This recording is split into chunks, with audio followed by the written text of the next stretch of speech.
أما بعد فأعوذ بالله من الشيطان الرجيم. بسم الله الرحمن الرحيم. قال الله تبارك وتعالى: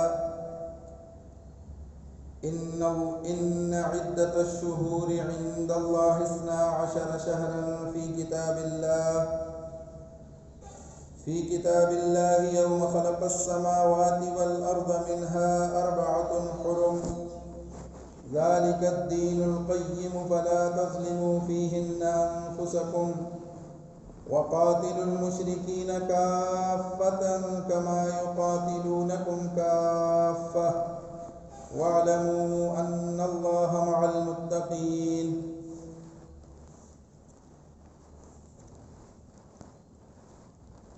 وقال الله تبارك وتعالى: الذين آمنوا وهاجروا وجاهدوا في سبيل الله بأموالهم وأنفسهم أعظم درجة عند الله وأولئك هم الفائزون. يبشرهم ربهم برحمة منه ورضوان وجنات لهم فيها نعيم مقيم خالدين فيها أبدا إن الله عنده أجر عظيم. وقال النبي صلى الله عليه وسلم: إنما الأعمال بالنيات وإنما لامرئ ما نوى فمن كانت هجرته إلى الله ورسوله فهجرته إلى الله ورسوله ومن كانت هجرته إلى دنيا أو امرأة يصيبها أو ينكحها فهجرته إلى ما هاجر إليه. وعن حفصة بنت عمر قالت: سمعت عمر يقول: اللهم قتلا في سبيلك ووفاة في بلد نبيك. قلت: وأنى يكون هذا؟ قال: يأتي به الله إذا شاء. صدق الله مولانا العظيم وصدق رسوله النبي الكريم ونحن على ذلك لمن الشاهدين والشاكرين والحمد لله رب العالمين. میرے انتہائی واجب الاحترام معزز سامعین کرام، آج ماہ جولائی کی 12 تاریخ ہے اور اسلامی مہینے کے حوالے سے محرم الحرام 5 تاریخ ہے اور سن 1446 ہجری یعنی نیا اسلامی سال شروع ہو چکا ہے۔ محرم الحرام کے حوالے سے اسی مناسبت سے چند باتیں آپ حضرات کی خدمت میں عرض کرنی ہے۔ سب سے پہلی بات کہ مہینہ محرم کا ہے اور محرم اسلامی تقویم، اسلامی کیلنڈر کا پہلا مہینہ ہے جس سے اسلامی سال کی ابتدا رکھی گئی ہے، اور یہ قمری مہینے ہیں جن کا تعلق چاند کے گھٹنے اور بڑھنے سے ہے، اور چاند ہی کو دیکھ کر ان ایام کا تعین کیا جاتا ہے۔ رسول اللہ صلی اللہ علیہ وسلم کی پیدائش سے لے کر خلیفہ دوم حضرت عمر فاروق رضی اللہ تعالیٰ عنہ کے ابتدائی دور تک مسلمانوں کے ہاں حساب کتاب کے لیے، تاریخ مرتب کرنے کے لیے یہی قمری مہینے چنے گئے، انہی کے مطابق تاریخ رکھی جاتی اور فیصلے کیے جاتے تھے۔ البتہ اسلامی باقاعدہ تقویم یا کیلنڈر جاری نہ ہو سکا۔ رسول اللہ صلی اللہ علیہ وسلم کی پیدائش، دنیا میں آپ کی آمد عیسوی سال کے مطابق 571 عیسوی میں آپ صلی اللہ علیہ وسلم دنیا میں تشریف فرما ہوئے۔ پھر اسی طرح 40 سال کی عمر میں آپ صلی اللہ علیہ وسلم پر وحی کا سلسلہ شروع ہوا۔ عیسوی سال کے مطابق سن 610 عیسوی تھی، اور پھر آپ صلی اللہ علیہ وسلم اس کے بعد تقریباً 13 برس مکہ ہی کے اندر مقیم رہے، اور یہاں تک کہ 622 عیسوی میں آپ صلی اللہ علیہ وسلم نے مدینہ طیبہ کی طرف ہجرت فرمائی۔ پھر وہاں پر جو آپ کی زندگی کا مدنی دور ہے وہ تقریباً 10 سال کا ہے، تو اس طرح سے 632 عیسوی تک آپ صلی اللہ علیہ وسلم مدنی دور کے گزرنے کے بعد آپ صلی اللہ علیہ وسلم کی دنیا سے آپ پردہ فرما گئے۔ آپ صلی اللہ علیہ وسلم کے دنیا سے رخصت ہو جانے کے بعد حضرت ابوبکر صدیق رضی اللہ تعالیٰ عنہ نے خلافت کا منصب سنبھالا، اور تقریباً 2 سال کا عرصہ یا اس سے کچھ اوپر حضرت ابوبکر صدیق کا دور رہا۔ 634 عیسوی ہو گئی۔ اس کے بعد حضرت عمر فاروق رضی اللہ تعالیٰ عنہ کا 10 سالہ شاندار دور شروع ہوا۔ آپ کی خلافت کا دور شروع ہوا، اور حضرت ابوبکر صدیق رضی اللہ تعالیٰ عنہ جب مرض الوفات میں تھے، دنیا سے رخصت ہونے کا وقت تھا، آپ نے حضرت عثمان رضی اللہ تعالیٰ عنہ کو بلایا اور اپنے بعد کے لیے خلیفہ نامزد کرنے کے لیے حضرت عمر رضی اللہ تعالیٰ عنہ کا نام تجویز فرمایا، اور ایک تحریر لکھوائی، اور حضرت عمر رضی اللہ تعالیٰ عنہ کو اپنے بعد خلیفہ نامزد فرمایا۔ تو پھر حضرت ابوبکر صدیق رضی اللہ تعالیٰ عنہ کی دنیا سے رخصت ہو جانے کے بعد آپ کے فیصلے کے مطابق حضرت عمر فاروق رضی اللہ تعالیٰ عنہ خلافت کے منصب پر فائز ہوئے، اور آپ کا یہ سنہرا دور شروع ہوا۔ 634 ہجری میں 34 عیسوی میں حضرت عمر فاروق رضی اللہ تعالیٰ عنہ کا خلافت کا دور شروع ہوا۔ تو ابتدائی 3-4 سال اسی طرح سے چلتے رہے، حتیٰ کہ ایک واقعہ ایسا پیش آیا کہ جس میں ایک شخص کا کوئی مقدمہ تھا، کوئی کیس تھا، کوئی لین دین کا معاملہ تھا، وہ حضرت عمر فاروق رضی اللہ تعالیٰ عنہ کے سامنے پیش کیا گیا، جس میں قرض ادائیگی کی جو تاریخ لکھی تھی، جو وقت مقرر کیا گیا تھا، وہ شعبان کا مہینہ تھا۔ تو حضرت عمر فاروق جس پر آپس میں کچھ ان کا نزاع ہوا، جھگڑا ہوا، تو فیصلے کے لیے حضرت عمر فاروق رضی اللہ تعالیٰ عنہ کے پاس وہ آئے۔ تو حضرت عمر فاروق رضی اللہ تعالیٰ عنہ نے فوراً پوچھا کہ یہ ماہ شعبان میں آپ نے ادائیگی کرنی تھی، لیکن اس میں تعین نہیں ہے کون سا ماہ شعبان اس سال کا، آئندہ سال کا، یا کون سا سن ہوگا، کون سا سال ہوگا جس کے ماہ شعبان میں آپ نے ادائیگی کا یہ تذکرہ کیا ہے اس میں۔ تو اس سے حضرت عمر فاروق رضی اللہ تعالیٰ عنہ کی توجہ اس طرف مائل ہوئی۔ آپ نے فرمایا کہ مسلمانوں کا ایک کیلنڈر، ایک تقویم، ایک ترتیب ہونی چاہیے جس کے مطابق مسلمان اپنی تاریخ، اپنا جو ہے وہ تقویم کو قائم رکھ سکیں اور اس کے مطابق اپنے معاملات کو درست کر سکیں۔ تو اس پر مشورہ کیا گیا، صحابہ سے مشورہ ہوا، 4 قسم کی مختلف آراء سامنے آئی۔ ایک رائے یہ تھی کہ اسلامی نیا سال جو شروع کریں گے، جو اس کی ابتدا، جس نقطہ آغاز جو رکھنا ہے، ایک رائے یہ تھی کہ رسول اللہ صلی اللہ علیہ وسلم کی پیدائش کی سن سے اس کو شروع کیا جائے، کیونکہ دنیا میں جو عموماً جو رائج چل رہے ہیں کیلنڈر، اس میں عیسوی کیلنڈر ہے، ایک بکرمی ہے، ایک یہودیوں کا ایک تقویم ہے جو تقریباً 3600 سال قبل مسیح سے شروع ہوتا ہے۔ تو یا تو کسی بادشاہ کی پیدائش یا اس کی وفات یا کسی خاص اہم واقعے سے جو بھی آج تک رائج کیلنڈر ہیں، تقویم ہیں، وہ شروع کیے جاتے ہیں۔ تو اس وجہ سے ایک رائے تو یہ ہوئی کہ رسول اللہ صلی اللہ علیہ وسلم کی پیدائش،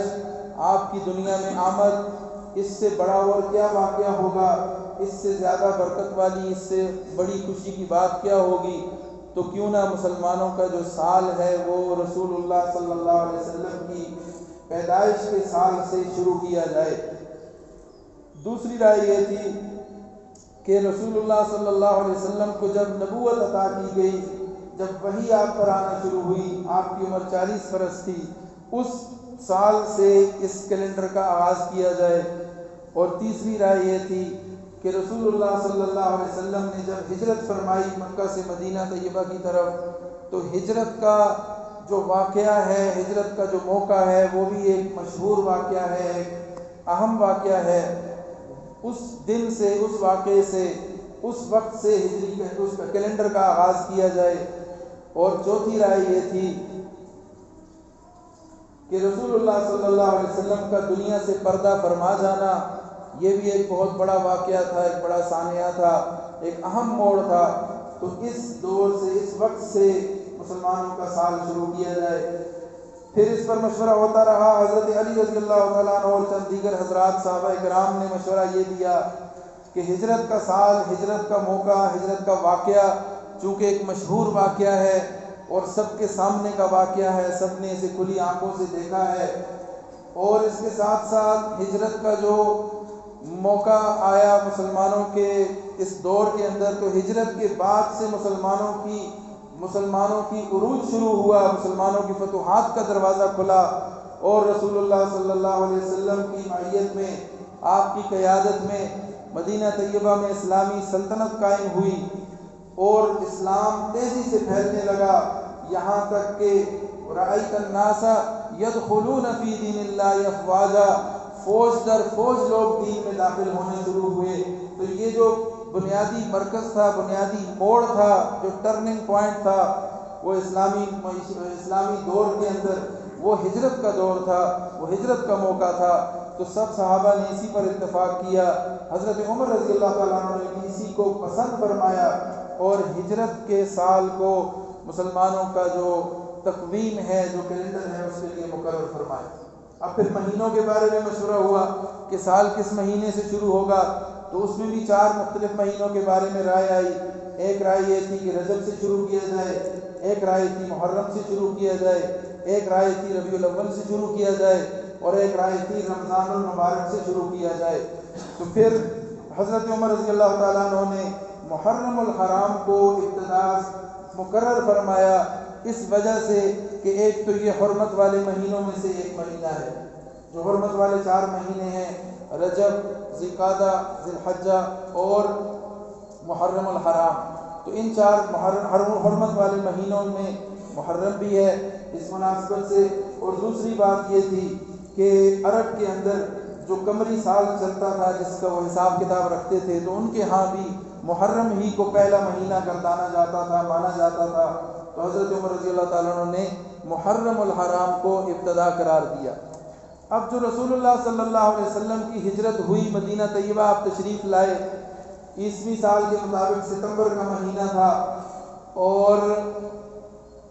ربیع الاول میں آپ تشریف لائے اور مدینہ طیبہ پہنچے۔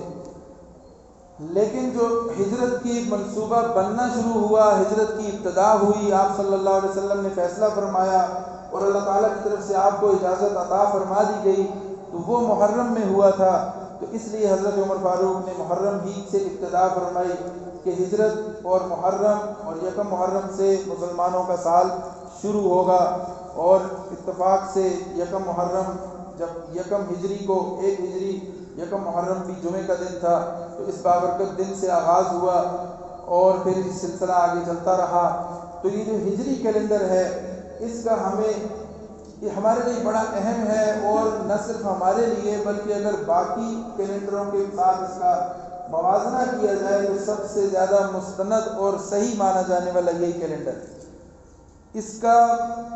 کی جو ابتدا ہوتی ہے، جو اس کے دنوں کا تعین کیا جاتا ہے، وہ چاند کو دیکھ کے کیا جاتا ہے، اور چاند کو دیکھ کر اس کا تعین کرنا کسی کے لیے بھی بالکل آسان ہے۔ اس میں کوئی پیچیدگی نہیں ہے، کوئی بہت زیادہ اس کے لیے علوم و فنون کی ضرورت نہیں ہے، کوئی ماہرین کی ضرورت نہیں ہے۔ عام سادہ لوگ بھی چاند کو دیکھ کر دن اور تاریخ کا تعین کر لیتے ہیں، ان چیزوں کی سمجھ ہوتی ہے لوگوں کو۔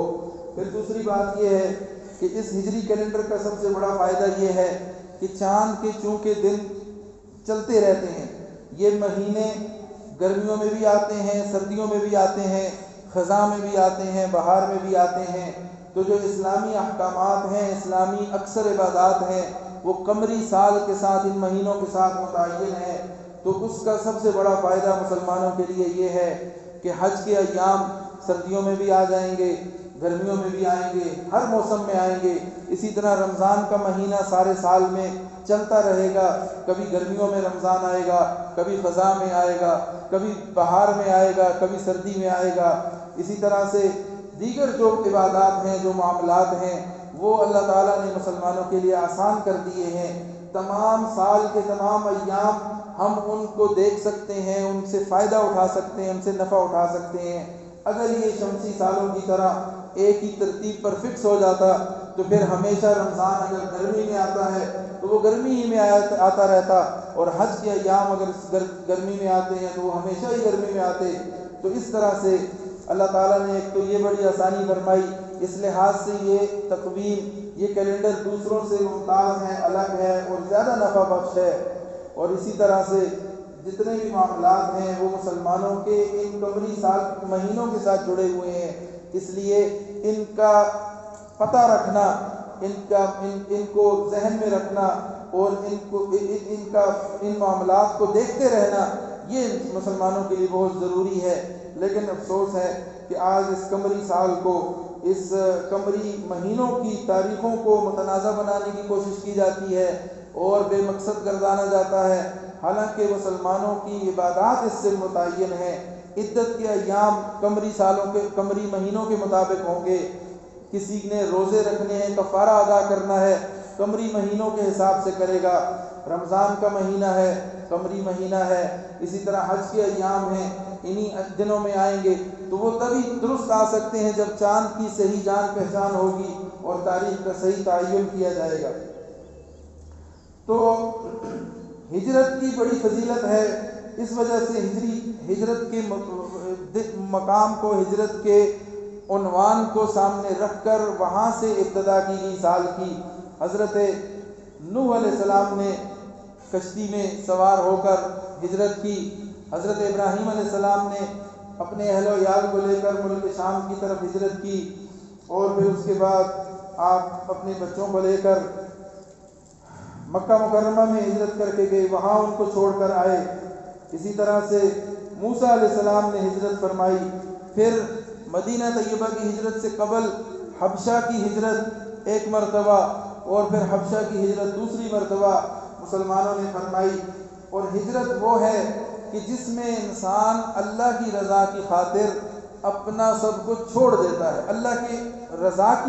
کے لیے اللہ کی رضا کو مقصود بناتا ہے، اللہ کے احکامات پر چلنے کے لیے وہ اللہ کی خاطر اپنے گھر بار چھوڑتا ہے، اپنا سب کچھ چھوڑتا ہے، اور اللہ تعالیٰ کو حاصل کرنے کی، اللہ کی رضا کو حاصل کرنے کی کوشش کرتا ہے۔ یہ اصل ہجرت ہے۔ اصل مہاجر وہ ہے جو گناہوں کو چھوڑ دے، جو گناہوں سے توبہ کر لے، گناہوں سے اجتناب کر لے، وہ اصل مہاجر ہے۔ اور اسی مہاجر اور فقیر کے بارے میں اللہ تعالیٰ نے، رسول اللہ صلی اللہ علیہ وسلم نے یہ فضیلت بیان فرمائی کہ جنت میں جب جنتی جائیں گے، داخلہ ہوگا، فقراء اور مساکین جب دروازے پہ پہنچیں گے تو دروازہ سے عرض کریں گے دروازہ کھولو، تو وہ پوچھے گا کیا تمہارا حساب کتاب ہو چکا؟ تو وہ عرض کریں گے ہمارے پاس کچھ تھا ہی نہیں، ہمارا کیا حساب ہونا تھا، ہمیں تو اللہ تعالیٰ نے ویسے ہی اس طرف کو بھیج دیا، حکم دے دیا۔ تو پھر ان کے لیے سارے دروازے کھول دیے جائیں گے۔ یہ فقراء اور مساکین اور مہاجرین کے لیے ہوگا، جنہوں نے اپنا سب کچھ لٹایا، ختم کیا، چھوڑ دیا، کس کے لیے؟ اللہ کی رضا کے لیے، اللہ راضی ہو جائے، اللہ مل جائے۔ تو پھر شروع میں جو میں نے آپ کے سامنے حدیث پڑھی، انما الاعمال بالنیات، اللہ تعالیٰ رسول اللہ صلی اللہ علیہ وسلم نے فرمایا کہ اعمال کا دار و مدار نیت پر ہے۔ جس چیز کے لیے آپ نیت کریں گے اللہ اس کے مطابق آپ کے ساتھ فیصلہ فرمائیں گے۔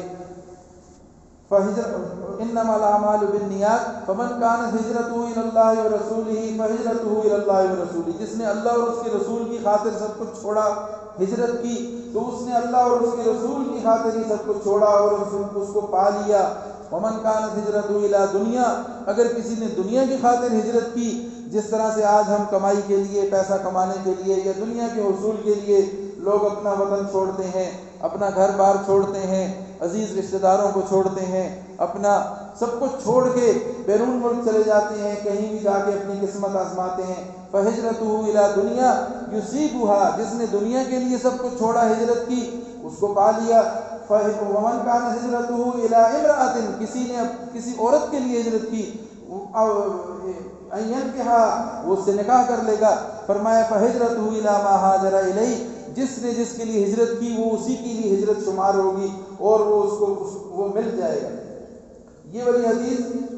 رسول اللہ صلی اللہ علیہ وسلم نے اس موقع پہ ارشاد فرمائی جب آپ کے سامنے یہ واقعہ آیا کہ ایک مسلمان نے ایک عورت سے نکاح کا پیغام بھیجا جس کا نام ام قیس تھا، مدینہ طیبہ میں رہتی تھی۔ اس مسلمان نے مکہ سے پیغام بھیجا نکاح کا، تو اس عورت کا آگے سے جواب یہ تھا کہ اگر تم مکہ کو چھوڑ کے ہجرت کر کے وہاں سے آ جاؤ گے، مدینہ طیبہ آ جاؤ، تو پھر میں تمہارے ساتھ نکاح کر لوں گی۔ تو اس شخص نے مکہ کو چھوڑا، ہجرت کی اور پھر وہاں آیا، اس کی شادی ہو گئی، نکاح ہو گیا۔ تو صحابہ اس کو کہا کرتے تھے مہاجر ام قیس۔ یہ ام قیس کا مہاجر ہے۔ ایک ہے مہاجر اللہ کی خاطر، جس نے اللہ کی خاطر ہجرت کی، اللہ کے حکموں کو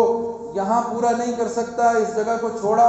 ایسی جگہ ایسی سرزمین میں چلا گیا جہاں اللہ کے احکامات کو پورا کر سکے، جہاں اللہ کے احکامات کے مطابق اپنی زندگی گزار سکے، اپنے شب و روز گزار سکے، اللہ کو راضی کر سکے، تو وہ تو حقیقی مہاجر ہے۔ اور جس نے دنیا کے لیے یا کسی عورت کے لیے ہجرت کی اس کو بھی پالے گا، لیکن اس کی ہجرت پھر اسی کے لیے شمار ہوگی۔ تو ہجرت بہت فضیلت والا، بہت عظیم عمل ہے۔ اس ہجرت کے عمل کو لے کر، اس واقعے کو لے کر اسلامی ہجری کیلنڈر کا آغاز کیا گیا۔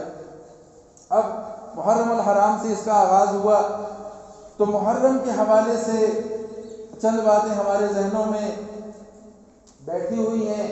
اور کچھ ایسی غیر ضروری چیزیں ہیں کہ جن کو ہم نے اپنے اوپر مسلط کر رکھا ہے، اور بہت ساری ایسے اہم امور ہیں جن پر عمل ہونا چاہیے، لیکن ہماری عمومی طور پر اس کی طرف توجہ نہیں جاتی۔ تو محرم کی اگر ابتدا کو دیکھا جائے، یکم محرم کو دیکھا جائے، تو ایک بہت بڑا واقعہ، بہت بڑا سانحہ ہوا اس امت کے اندر، اور وہ یہ تھا کہ حضرت عمر فاروق رضی اللہ تعالیٰ عنہ، جو خلیفہ دوم رسول اللہ صلی اللہ علیہ وسلم کے بعد حضرت ابوبکر صدیق رضی اللہ تعالیٰ عنہ نے آپ کو اپنی خلافت کے بعد ان کو نامزد کیا، آپ خلیفہ بنے، 10 سال کا سنہری دور گزرا، اور بالآخر پھر آپ کو نماز کی حالت میں شہید کر دیا گیا۔ فجر کی نماز پڑھاتے ہوئے آپ کو شہید کیا گیا۔ 26 ذی الحجہ بدھ کے دن فجر کی نماز پڑھتے ہوئے آپ پر ایک مجوسی نے، ابو لولو فیروز نے، خنجر میں، زہر میں بجھا ہوا ایک خنجر آپ پر وار کیا۔ آپ نے ایک نماز کی ابتدا ہی کی تھی، نیت بازی کی ابتدا کی تھی، اور نماز شروع ہی کی تھی کہ اس نے اچانک حملہ کیا، اور حضرت عمر فاروق رضی اللہ تعالیٰ عنہ زخمی ہو کر گر پڑے۔ اب وہ نکلنا چاہتا تھا، بھاگنا چاہتا تھا، تو اس نے صفوں کو چیرنے کی کوشش کی، صفوں سے نکل کے آگے جانے کی کوشش کی۔ اس اثناء میں اس نے کوئی 13 کے قریب صحابہ کو زخمی کیا، اور اس میں سے 7 حضرات ایسے تھے کہ جو شہید بھی ہو گئے۔ 7 افراد وہیں پر شہید ہوئے، اور اس سے پتہ یہ چلا کہ دیکھیں مسلمانوں کی نماز کا حکم کتنا اہم حکم ہے، نماز کی کیسی پابندی کر کے دکھائی صحابہ نے کہ امیر المومنین مسلح پہ ہیں، آپ پہ حملہ ہو رہا ہے، آپ کو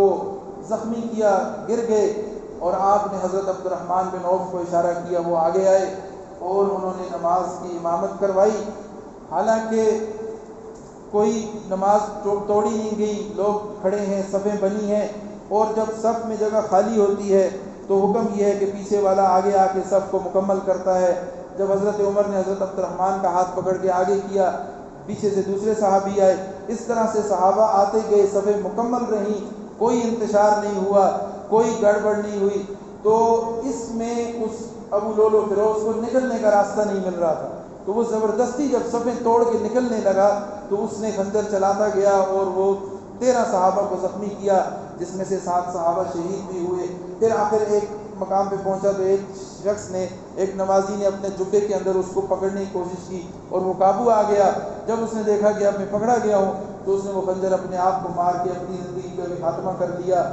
اور وہیں موقع پر وہ بھی ہلاک ہو گیا۔ پھر حضرت عمر رضی اللہ تعالیٰ، حضرت عبد الرحمن بن عوف نے مختصراً جلدی نماز مکمل کی۔ نماز کے بعد پھر حضرت عمر رضی اللہ تعالیٰ عنہ کو دیکھا گیا اور ان کو اٹھایا گیا۔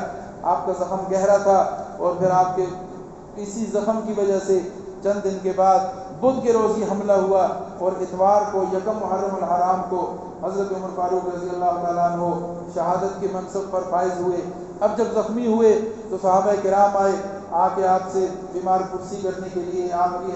عیادت کرنے کے لیے، تو پھر فوراً سے حضرت عمر فاروق رضی اللہ تعالیٰ عنہ نے قرض کی ادائیگی کے بارے میں اپنے بیٹے سے پوچھا، عبداللہ بن عمر سے، کہ میرا قرضے کا پتہ کرو، ہمارے اوپر کتنا قرض ہے۔ تو تفصیل معلوم کی تو کوئی 86,000 درہم قرض تھا حضرت عمر فاروق رضی اللہ تعالیٰ عنہ پر۔ تو حضرت عمر فاروق نے فرمایا کہ میری اولاد، میرے بعد میں تو چلا جاؤں گا، میرے بعد میری اولاد سے ان کے مال میں سے اس کو پورا کر لیا جائے، اس قرض کو ادا کیا جائے۔ اگر یہ نہ ہو سکا بنی عدی بن کعب جو میرا قبیلہ ہے، پھر اس سے اس کا مطالبہ کر لینا، اس سے بھی اگر پورا نہ ہو سکا تو قریش والوں سے کہہ کے میرا قرضہ پورا کر لینا، لیکن قریش کے علاوہ کسی سے میرے قرضے کی بات نہ کرنا اور کسی سے لے کر مت دینا۔ تو فکر پیدا ہو گئی۔ اس کے ساتھ ساتھ خلافت کے منصب کے لیے باتیں شروع ہونے لگی۔ صحابہ نے عرض کیا کہ آپ، اللہ تعالیٰ آپ کو صحت دے، لیکن آپ کے حالات کچھ، ان کو پلایا گیا، دودھ پلایا گیا، کھجور کا شربت پلایا گیا، وہ دونوں چیزیں آپ کے زخم سے باہر آ گئیں۔ تو اس دور کے علاج کا ایک یہ بھی طریقہ تھا کہ زخمی کو جب کچھ پلایا جاتا، دودھ پلایا جاتا، اگر وہ اس کے زخم سے باہر آ جائے تو یہ علامت ہوتی تھی اس بات کی کہ اس شخص کا بچنا اب مشکل ہے، اب یہ بچ نہیں سکتا۔ تو حضرت عمر فاروق رضی اللہ تعالیٰ عنہ کی شہادت واضح تھی کہ اب ان کا وقت قریب ہے، تو فوراً سے خلافت کے اوپر باتیں ہونے لگیں کہ آگے کا لاہ عمل کیا ہوگا۔ تو حضرت عمر فاروق رضی اللہ تعالیٰ عنہ نے فرمایا میں نامزد بھی کر سکتا ہوں، اس لیے کہ مجھے ابو بکر صدیق نے نامزد کیا تھا، تو اگر میں نامزد کروں گا تو ان کی سنت پہ عمل ہوگا، اور میں نامزد کیے بغیر بھی جاتا ہوں تو کوئی حرج نہیں ہے، اس لیے کہ رسول اللہ صلی اللہ علیہ وسلم نے اپنے بعد خلیفہ نامزد نہیں کیا تھا، تو ایسا بھی ٹھیک ہوگا۔ اس کے لیے پھر حل انہوں نے یہ نکالا کہ 6 افراد کی ایک کمیٹی قائم کی، عشرہ مبشرہ کی، اور ان میں سے کوئی فیصلہ کیا جائے گا، اور پھر 3 دن کے اندر اس کا فیصلہ کیا جائے گا، اور اس دوران حضرت صہیب رومی نماز کی امامت کریں گے، اور جب اس کے ساتھ ساتھ حضرت ابو طلحہ انصاری اور ایک دوسرے صحابی ہیں، ان کو نگران مقرر کیا کہ آپ اس سارے انتخابی عمل کی نگرانی کریں گے۔ اور پھر آہستہ اس کے بعد پھر حضرت عثمان رضی اللہ تعالیٰ عنہ کی خلافت قائم ہوئی۔ تو اس میں ہمیں دیکھنا یہ ہے، اس کا تھوڑا ہم اگر غور کریں، ایک اور پہلو سے جائزہ لیں تو یہ ہمارے سامنے آتا ہے کہ دیکھیں صحابہ کرام کی ترجیحات کیا تھیں۔